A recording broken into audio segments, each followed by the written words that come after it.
Imagine um lutador de boxe no centro do ringue. Ele já treinou exaustivamente, conhece todas as estratégias, os golpes, conhece o inimigo, o adversário muito bem, mas no meio da luta um golpe acerta e o derruba. Um jump entra e ele cai. A dor é imensa, os segundos passam lentamente e a tentação de ficar no chão cresce. O juiz começa a contar 1, 2, 3, e neste momento há duas opções: se entregar ou se levantar.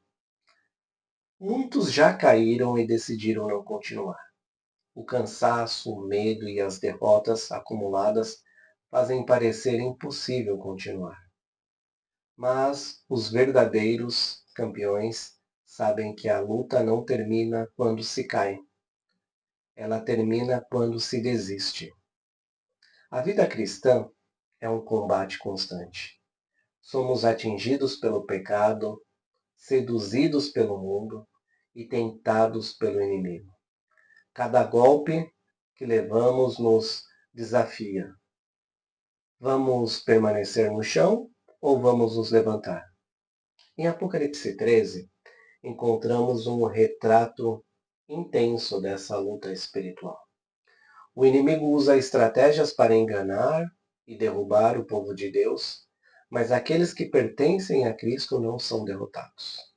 Eles podem cair, mas se levantam, resistem e permanecem fiéis.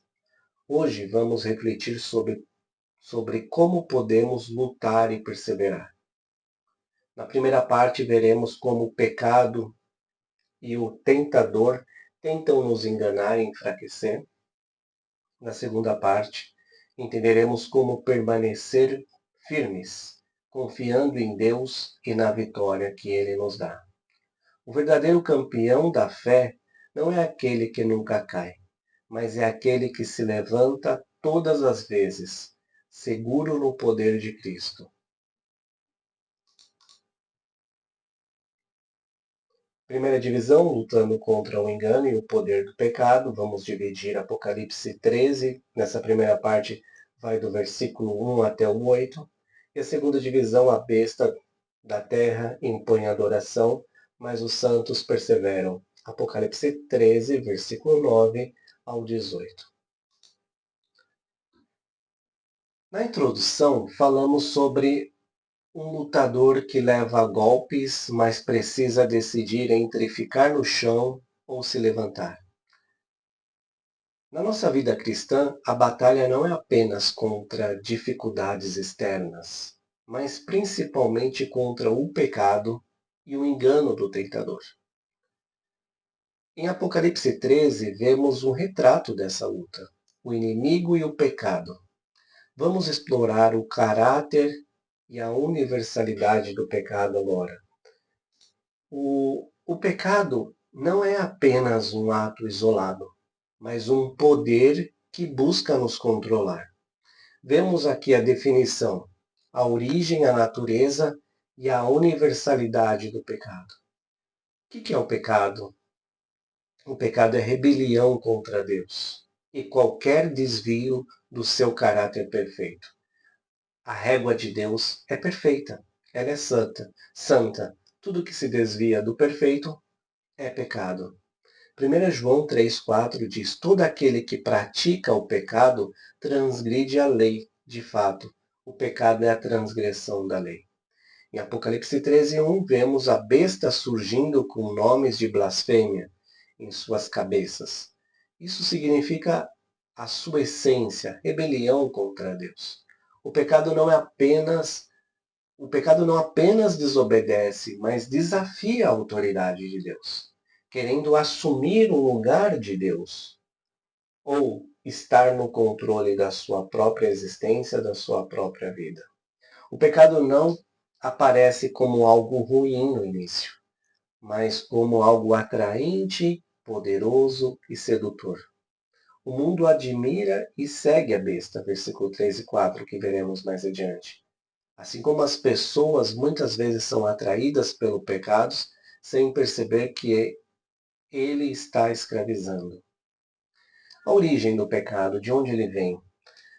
O pecado entrou no mundo através da queda de Satanás e da desobediência do homem.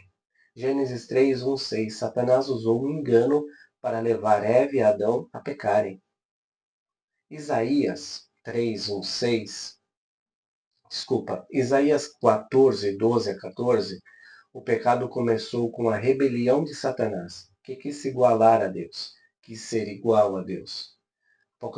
Apocalipse 13, 2 nos mostra que o dragão, Satanás, dá o seu poder à besta, ou seja, a força por trás do pecado sempre vem do maligno. O maligno tenta as pessoas, ele é o nosso inimigo. E ele quer que nós desobedecemos a Deus. Assim como Satanás enganou Eva no Éden, a besta engana o mundo, versículo 3. O pecado sempre vem disfarçado de algo bom, mas em essência é destruição. Qual é a natureza do pecado? Como o pecado age? A natureza do pecado é enganosa, sedutora e destrutiva.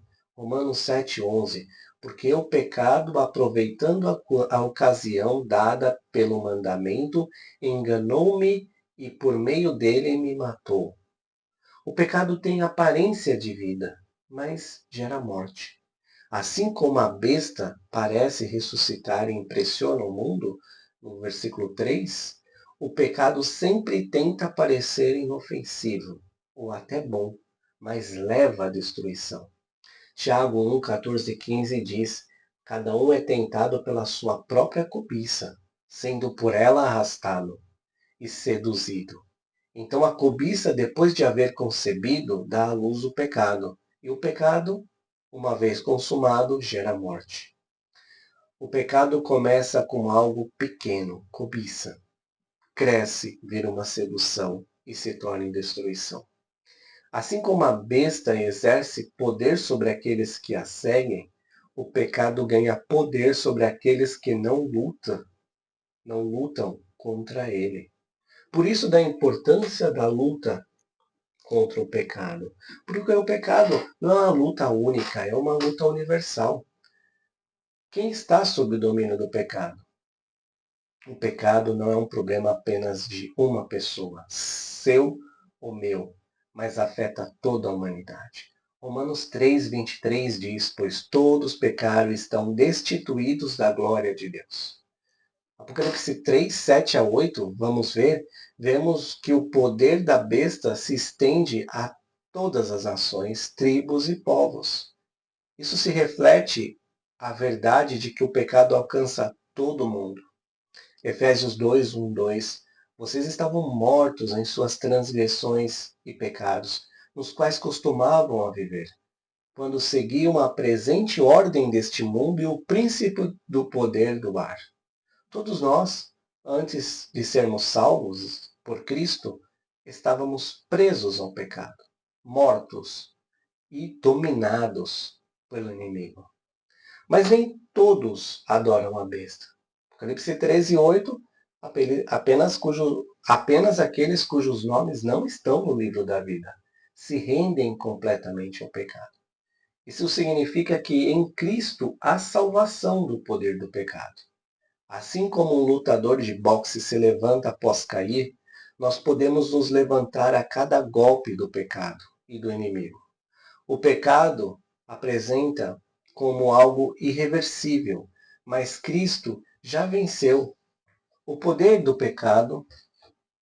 Ele venceu o poder do pecado presente em nós e na humanidade.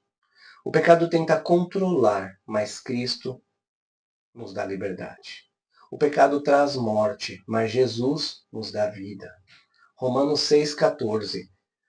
Pois o pecado não os dominará, porque vocês não estão debaixo da lei, mas debaixo da graça. O verdadeiro lutador não é aquele que nunca cai, mas aquele que se levanta todas as vezes confiante na vitória em Cristo. No caminho da graça, o diabo não pode andar. Versículo 1, adentrando agora no texto de Apocalipse 13, a gente vê O dragão ficou em pé na areia do mar e viu uma besta que saía do mar. Tinha 10 chifres e 7 cabeças, com 10 coroas sobre os chifres, e cada cabeça um nome de blasfêmia. O dragão Satanás está posicionado estrategicamente, pronto para agir. Isso nos lembra que o inimigo nunca está passivo. Ele sempre busca uma forma de atacar. A besta sai do mar, representando algo poderoso que surge para dominar.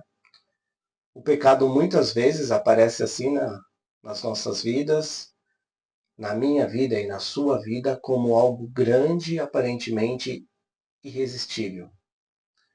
Suas coroas da besta e as cabeças indicam autoridade e influência, mas também revela sua verdadeira natureza, blasfêmia contra Deus. O pecado sempre tenta se apresentar como algo legítimo e poderoso, mas sua essência é oposição, blasfêmia contra Deus. Quais áreas da sua vida onde o pecado tenta se levantar como uma força dominante? Quais áreas da sua vida onde o pecado está tentando se levantar como uma força dominante?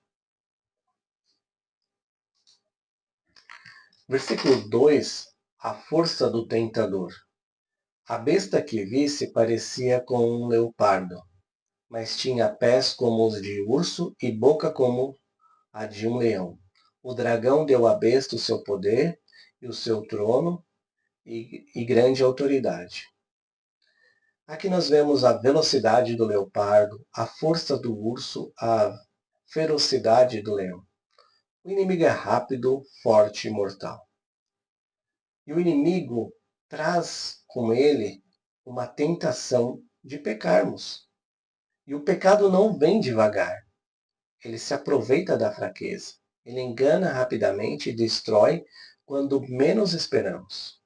O dragão Satanás dá poder à besta, mostrando que por trás de muitas tentações e sistemas corrompidos há uma influência maligna operando. O pecado parece algo inofensivo no início, mas rapidamente pode tomar controle e destruir. Quais situações ou hábitos na sua vida parecem inofensivos, mas podem estar abrindo espaço para o domínio do pecado? Movendo para os versículos 3 e 4, o engano e a adoração ao errado. Uma das cabeças da besta parecia ter sofrido um ferimento fatal, mas o ferimento mortal foi curado. Todo mundo ficou maravilhado e seguiu a besta. Adoraram o dragão, porque ele tinha dado autoridade à besta, e também adoraram a besta, dizendo: Quem és como a besta? Quem pode guerrear contra ela? Aqui vemos o poder do engano. Algo que parecia morto ressurge. O mundo fica impressionado. Assim acontece com a tentação e o pecado. Achamos que vencemos, achamos que estamos fortes, mas se não estivermos atentos, ele retorna e nos ilude novamente. O mundo admira e segue o falso, sem perceber a influência do mal. No Notes terá mais explicações sobre as interpretações da besta, mas aqui eu gostaria de focar e fazer o paralelo ao nosso inimigo e aquilo que ele nos tenta, a nossa natureza pecaminosa, herdada por Adão e Eva. O pecado não apenas tenta derrubar, mas também quer nos fascinar e nos fazer acreditar que não há escapatória. Você já enfrentou pecados que pareciam vencidos, mas voltaram com força? Como você lidou com isso?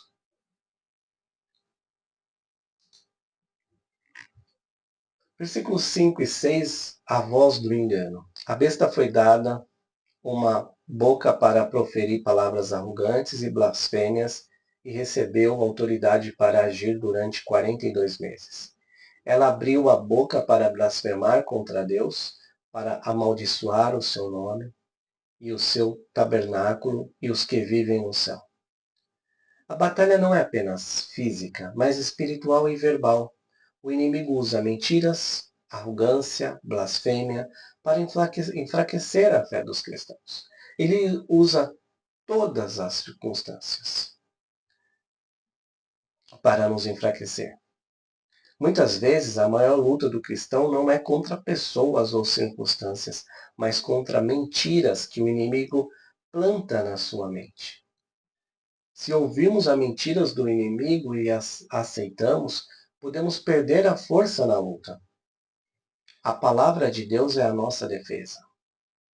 A palavra arrogante, a besta foi dada uma boca para proferir palavras arrogantes e blasfêmias. Quantas vezes você já não foi ofendido, já não ouviu palavras arrogantes contra a tua fé, blasfêmias contra a tua fé? Foi dado poder, autoridade temporária para agir 42 meses, 3 anos e meio, e a blasfêmia contra o nosso Deus. Nós somos atingidos porque o diabo veio blasfemar contra o nosso Deus e deu essa autoridade à besta. A batalha não é apenas física, ela é verbal, como eu mencionei. O diabo tenta atacar o nosso capacete da salvação, como é dito em Efésios. Ele tenta atacar a nossa identidade, blasfemando contra o nosso Deus, colocando dúvidas contra a autoridade do nosso Deus, igual fez a Eva. Ele é mentiroso, ele é o nosso inimigo. Aí vem uma reflexão para nós. Que mentira sobre Deus que mentira sobre Deus, sobre você mesmo ou sobre a sua fé, o inimigo tem tentado colocar em sua mente? Que mentiras sobre Deus, sobre você ou sobre a sua fé, o inimigo tem tentado colocar em sua mente?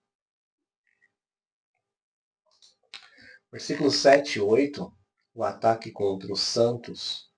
Foi-lhe dado o poder para guerrear contra os santos e vencê-los. E também recebeu autoridade sobre toda a tribo, povo, língua e nação. Todos os habitantes da terra adorarão a besta. Todos aqueles que não tiverem seus nomes escritos no livro da vida do Cordeiro, que foi morto desde a criação do mundo. O inimigo persegue os santos. Isso significa que haverá momentos em que parecerá que ele está vencendo. Mas Deus já nos garantiu a vitória final. Apenas aqueles que têm seus nomes no livro da vida resistirão. A força para lutar não vem de nós, mas ela vem de Deus. O diabo deu poder para a besta guerrear contra, perseguir. Nós temos algo certo na vida. É algo certo. Seremos perseguidos. O inimigo vai perseguir os santos e vai guerrear contra o povo de Deus. Ele tem uma autoridade mundial. Toda a tribo, povo, língua e nação pode usar tudo. Mas os que têm o nome escrito no livro da vida perseveram. A verdadeira vitória está na perseverança até o final. Porque nós temos um ID, um RG, um CPF do céu. Cremos em Cristo, cremos no seu poder redentor. Fomos justificados pela fé. Seguimos o nosso Deus. A verdadeira vitória não está na ausência de lutas, mas na perseverança até o fim. Não importa quantos golpes, quantos socos ou quantas caídas você tenha. O que importa é quantas vezes você levanta e persevera.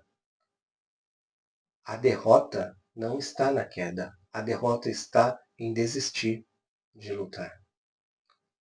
O que significa para você ter seu nome no livro da vida? Como saber que você tem seu nome no livro da vida muda a tua perspectiva da sua vida hoje?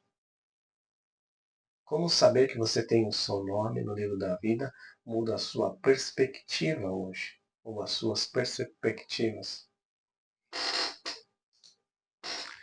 Chegamos ao nosso primeiro princípio. O pecado tenta enganar e dominar, mas os santos perseveram em Deus. O pecado tenta enganar e dominar, mas os santos perseveram em Deus. Como a gente pode concluir? Assim como no boxe, o inimigo tentará te derrubar. Ele usará mentiras, sedução, força e até a ilusão de poder. Mas a pergunta crucial é: você vai permanecer no chão ou vai se levantar? Cristo já conquistou a vitória. O sangue dele nos purifica e nos dá força contra o pecado e forças para continuar lutando. A besta parece poderosa, mas seu poder é temporário. Aquele que está em nós é maior. Assim como o lutador que se recusa a aceitar a derrota, os santos permanecem em pé, de pé. A luta continua, mas o vencedor já foi decidido. É só levantar e continuar. No primeiro bloco, vimos como a besta do mar representa o poder enganador do mal, estabelecendo um sistema de domínio sobre o mundo. Agora entramos na segunda parte da visão de João, onde a besta da terra surge para reforçar a autoridade da primeira, enganando, coagindo os habitantes da terra a adorá-la. A besta da terra é chamada de falso profeta. Apocalipse 16, 13, 19, 20 e 20 e 10. E a sua principal estratégia é imitação e falsificação do poder de Deus, da Trindade e do Cristo e de Cristo. Ela convence, a besta convence, ela engana, ela realiza milagres e se impõe. Ela impõe um sistema de controle absoluto, onde apenas os que aceitam sua marca podem sobreviver.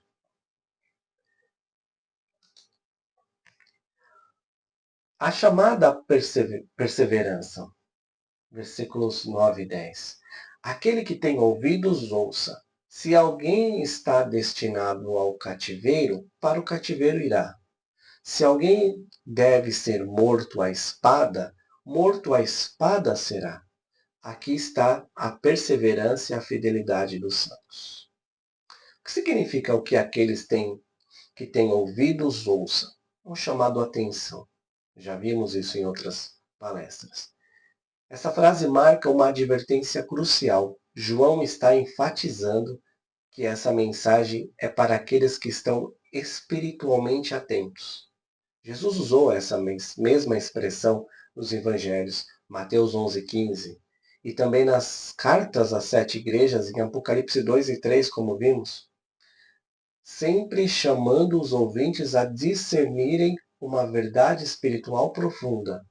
O chamado à escuta sugere que nem todos entenderão, somente aqueles que realmente pertencem a Deus, porque têm ouvidos, compreenderão e se firmarão na fé.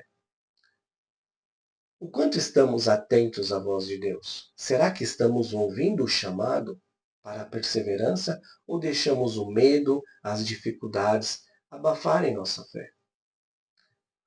O destino dos santos, perseguição e sofrimento.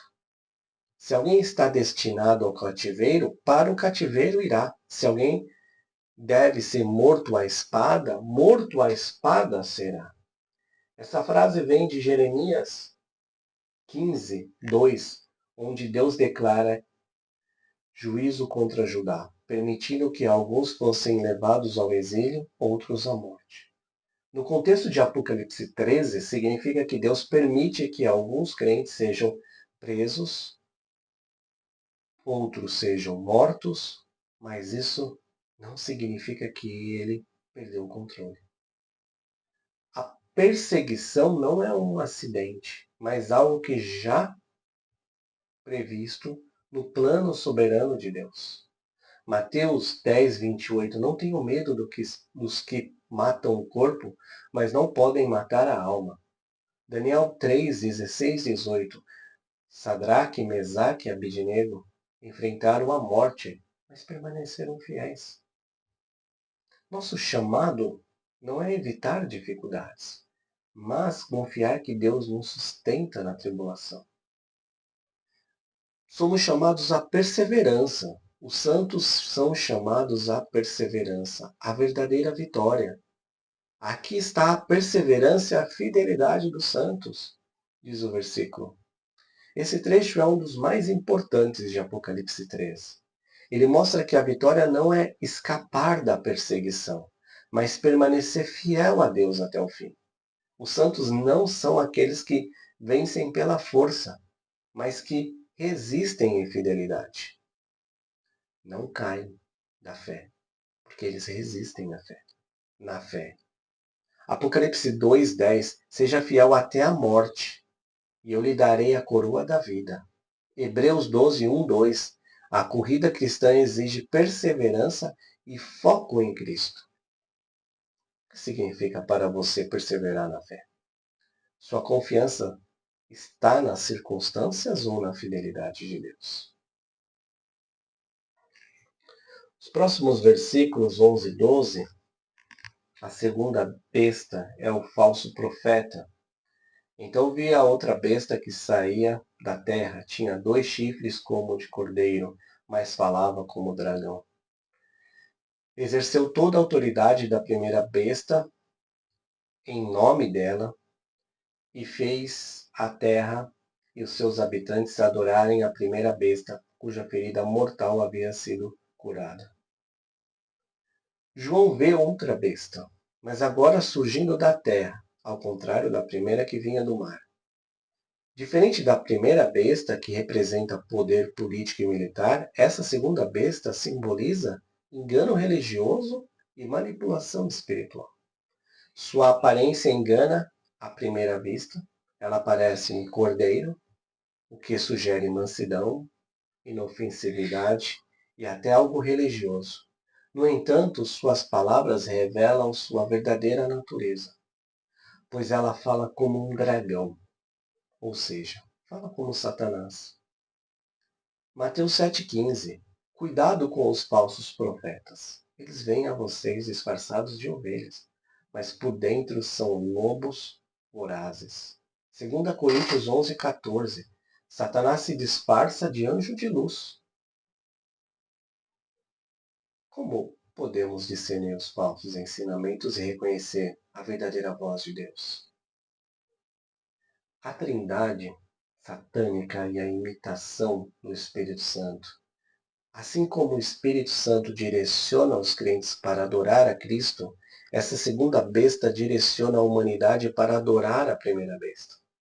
Isso é uma forma de uma trindade satânica que imita a trindade divina. O dragão Satanás imitando Deus Pai. A besta do mar, poder político e militar, imitando Cristo e o seu reinado sobre o mundo.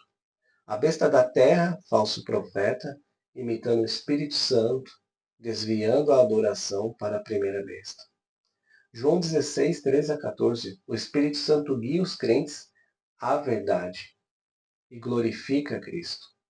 Apocalipse 16, 13, 19 e 20, 20 e 10. A segunda besta também é chamada de um falso profeta, que engana com sinais e milagres. O contexto histórico aqui, o culto ao imperador e o engano religioso. No Império Romano, os sacerdotes imperiais promoviam um culto ao imperador, com atos obrigatórios de lealdade ao Estado. Muitos cidadãos eram obrigados a queimar incenso diante das estátuas do imperador e reconhecê-lo como Senhor. Quem se recusasse era perseguido. Isso ecoa a função da segunda besta, impulsionar a adoração da primeira, impondo sua autoridade sobre todos os povos. Isso se conecta com Daniel. Assim como a segunda besta força a adoração, o rei Nabucodonosor ordenou que todos adorassem sua estátua de ouro, em Daniel 3, 4, 6. Mas Sadraque, Mesaque e Abidnego se recusaram. Em que áreas da sua vida você pode estar enfrentando pressão para se conformar ao sistema do mundo, ao invés de permanecer fiel a Cristo? Versículo 13 e 15, falsos milagres e a imagem da besta. Realizavam grandes sinais, chegando a fazer descer fogo do céu e da terra à vista dos homens. Por causa dos sinais, lhe foi permitido a realizar em nome da primeira besta. Ele enganou os habitantes da terra. Ordenou-lhes que fizessem uma imagem em honra da besta que fora ferida pela espada e contudo revivera. Foi-lhe dado poder para dar fôlego à imagem da primeira besta, de forma que a imagem podia falar e fazer com que fossem mortos todos os que se recusassem a adorá-la. É uma falsa demonstração de poder. A segunda besta realiza sinais impressionantes, sendo o mais notável fazer descer fogo do céu à terra. Isso imita o milagre de Elias em 1 Reis 18:38, onde o verdadeiro Deus respondeu com fogo do céu para derrotar profetas de Baal. A diferença aqui é que o fogo não vem de Deus, mas é um engano satânico para impressionar e enganar a humanidade. Esses sinais servem para dar credibilidade à falsa adoração e legitimar a autoridade da primeira besta, enganando o povo. Deuteronômio 13, de 1 a 5, Moisés advertiu que os falsos profetas poderiam realizar sinais e maravilhas para afastar as pessoas de Deus. Tessalonicenses 2, 9 e 10, o homem da iniquidade virá, com todo tipo de sinais e maravilhas, falsas para enganar.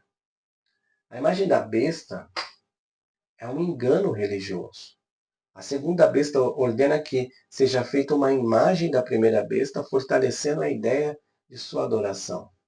No Império Romano, grandes estátuas do imperador eram erguidas e adoradas em rituais públicos, reforçando o culto ao imperador.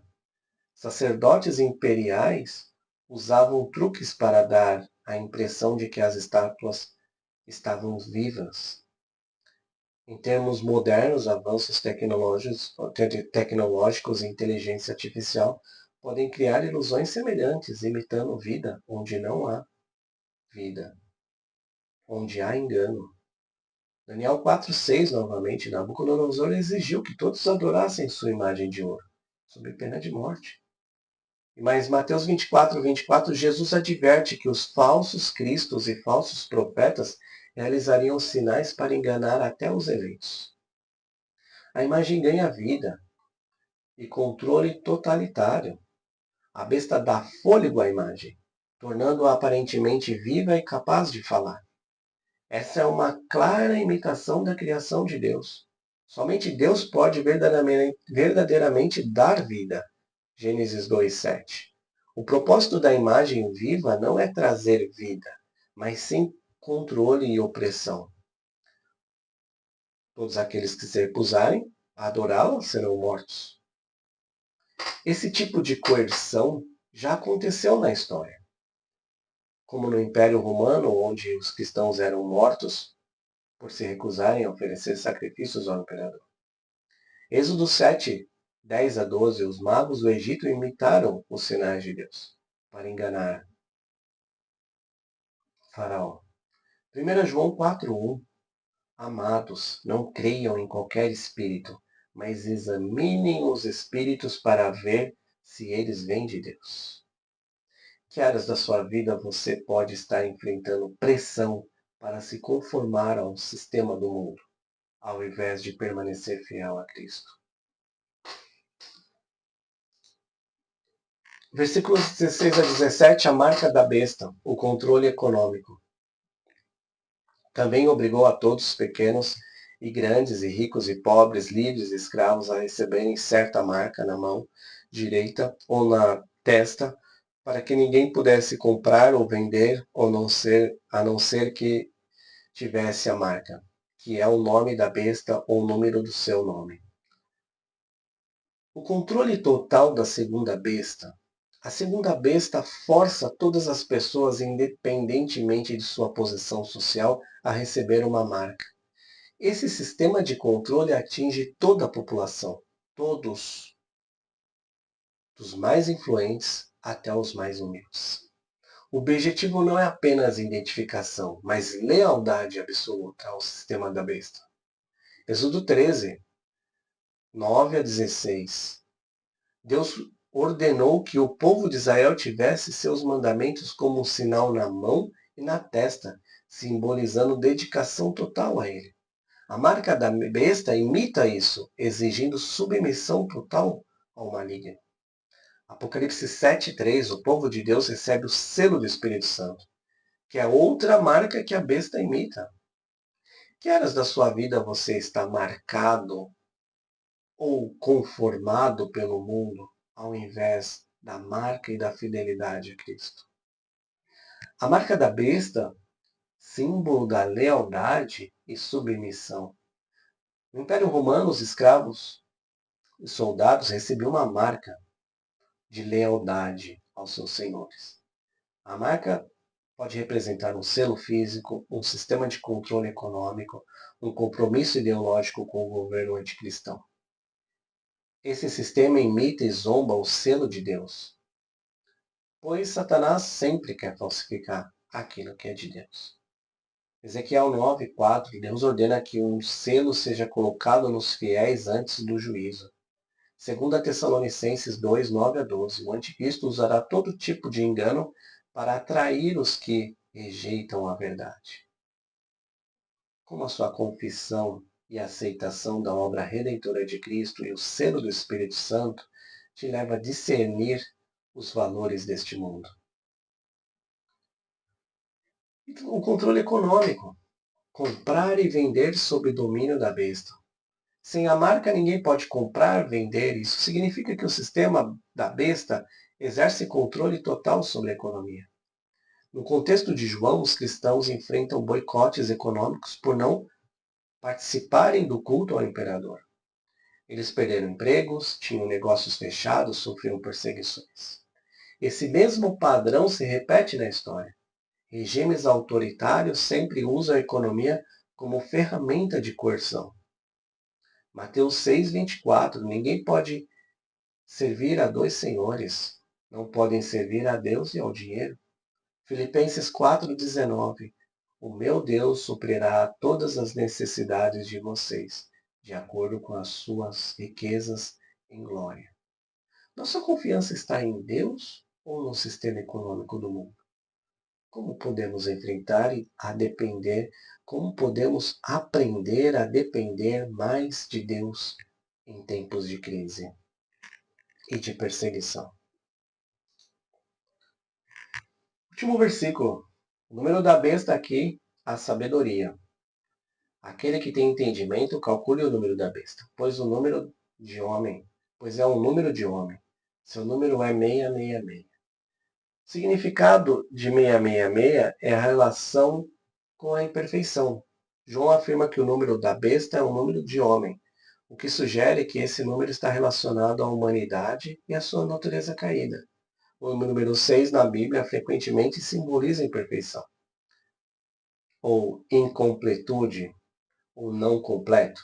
Se o 7 é o número da perfeição, da integridade, 666 é uma trindade de imperfeição, indicando um sistema humano corrompido e ineficaz diante de Deus.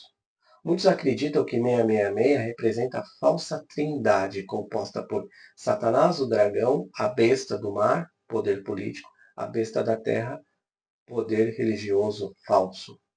Apocalipse 7:3, os servos de Deus são selados, enquanto os seguidores da besta recebem sua marca. Daniel 3:1, a estátua de Nabucodonosor tinha 60 côvados de altura e 6 de largura, o que pode sugerir um paralelo com o sistema de adoração idólatra baseado no homem. A relação de 66 também pode ser com Nero e a prática da gematria. Muitos estudiosos acreditam que 666 pode estar ligado ao imperador Nero. A gematria, uma técnica judaica que atribui valores numéricos a letras, que pode transformar o nome de Nero César na soma de 666. Nero era um tirano brutal e perseguiu os cristãos, mandando queimá-los vivos e jogá-los às feras. Alguns acreditam que ele voltaria dos mortos para reinar novamente, com uma crença que pode ter inspirado a ideia da besta ressuscitada. Mas isso são especulações apenas. Segundo Tessalonicenses 2, 3, 4, o homem da iniquidade se exalta acima de Deus, assim como a besta exige adoração. Não sabemos como é a besta, quem será a besta, mas sabemos o que ela fará. Ela se colocará contra Deus e exigirá adoração. 1 João 2,18, João afirma que muitos anticristos já surgiram, preparando o caminho para o último líder maligno. E nós temos aqui a chamada sabedoria ou discernimento. João declara: o número da besta requer sabedoria para ser interpretado. Ele adverte que o verdadeiro inimigo da igreja não é apenas um indivíduo, mas um sistema de engano e opressão que surge ao lado da história. Vem surgindo ao longo da história. O maior perigo não está apenas no futuro, mas nas formas de idolatria e corrupção que já existem no presente. Provérbios 9 e 10, o temor do Senhor é o princípio da sabedoria. Tiago 1,5, Deus concede sabedoria que impede. Com isso a gente chega no nosso último princípio. O mundo impõe adoração e controle, mas os santos pertencem a Deus. O mundo impõe adoração e controle, mas os santos pertencem a Deus. Na segunda parte de Apocalipse 13, vemos que a besta da terra, o falso profeta, surge como um agente de engano e coerção, manipulando o mundo para adorar a primeira besta. Ela se disfarça como algo confiável e espiritual, mas suas verdadeiras intenções é afastar pessoas de Deus. Seu poder se manifesta em falsos milagres, ídolos e um sistema de controle total, onde a lealdade à besta é imposta, especialmente através da marca que restringe economia, vida social, daqueles que não a aceitam. O capítulo nos mostra que o verdadeiro conflito não é apenas político ou econômico, mas espiritual. O inimigo não quer apenas governar, ele quer ser adorado. No entanto, os santos pertencem a Deus e não se rendem ao sistema da besta. Uma reflexão final. O que ou quem está moldando sua adoração? Vivemos em um mundo cheio de distrações, filosofias, ideologias que competem pelo nosso coração. Assim como a besta exige lealdade total, muitas vezes o mundo tenta nos convencer a comprometer nossa fé e sermos aceitos, seguros ou bem-sucedidos. Que área da sua vida está sendo influenciada pelo sistema do mundo? Como você pode garantir que a sua adoração pertence somente a Deus? E segundo, onde você deposita sua segurança? O sistema da besta controla a economia, impondo medo e dependência. Hoje, muitas pessoas vivem com medo do futuro, confiando mais no dinheiro, no poder ou na aceitação social do que em Deus. Se você perdesse tudo hoje, sua esperança, sua segurança financeira, seu status ou até sua liberdade, sua fé em Deus permaneceria firme? Como você pode fortalecer sua confiança no Senhor em tempos de incerteza? Tenha uma ótima semana. Até a semana que vem.